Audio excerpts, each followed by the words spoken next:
Bonjour Monsieur Le Seine. Bonjour. Comment allez-vous? Très bien. Nous sommes dans le site patrimoine remarquable d'Arcet, où vous avez la gentillesse de nous recevoir aujourd'hui. Est-ce que vous pouvez nous dire l'intérêt du patrimoine maraîcher, et particulièrement celui de votre commune? On a une commune qui date de la fin du 19e dans sa grande majorité. Un village qui est tourné de manière très spécifique autour de tous les ports qui relient au marais. Chaque ensemble bâti est cloisonné par des venelles qui permettaient en fait un accès à la rivière. Et la tentation dans le monde d'aujourd'hui, par rapport à ces venelles où tout le monde normalement a des droits de passage, c'est plutôt de se les privatiser.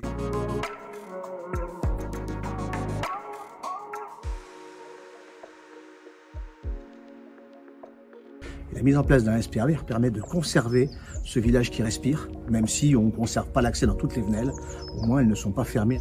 Oui, parce que c'est quand même très spécifique, cette typologie. Le Marais est bien spécifique. La commune d'Arcet fait partie des communes avec un village-rue, où on a d'un côté la rivière, l'activité économique, notamment agricole, et de l'autre côté l'habitat. Et l'ensemble s'en mêle avec un autre enjeu, et c'est de leur faire comprendre et les accompagner dans une réflexion pour à la fois rendre ces espaces utiles à l'activité d'aujourd'hui, et qu'ils conservent leur cachet un minimum.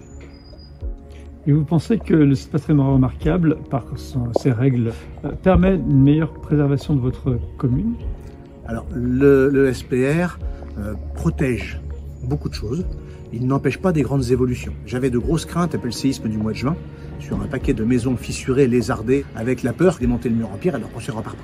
Et en fait, parce qu'on était en SPR, on a deux maisons où il faut remonter les pignons, mais ils se remontent dans l'harmonie avec l'existant.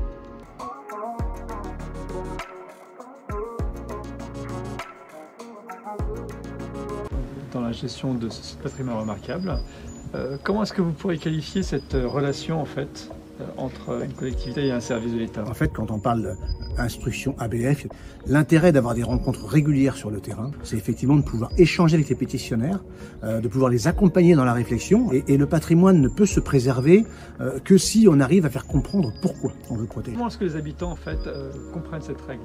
On a ceux qui sont là depuis toujours, qui rêvent parfois de modernité, qui ont du mal à accepter qu'on les autorise pas à mettre des fenêtres en PVC, qu'on les autorise pas à tomber le mur de la grand-mère qui est en train de se casser la figure. On a les amoureux du patrimoine qui sont très heureux d'habiter dans un secteur préservé avec un ensemble cohérent, pas juste une belle maison. Et puis après, on a tous ceux qui arrivent avec l'envie de faire quelque chose qu'ils ont vu ailleurs mais qui correspond pas au territoire.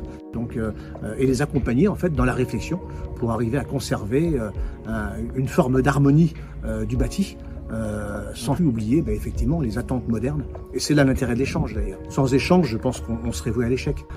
Les services de l'UDEP sont vraiment des partenaires de la mairie pour tout ce qui touche au patrimoine. Et à ce titre-là, c'est quelque chose d'assez essentiel quand on a une volonté de préservation et de village vivant, tout en conservant justement ses caractères spécifiques.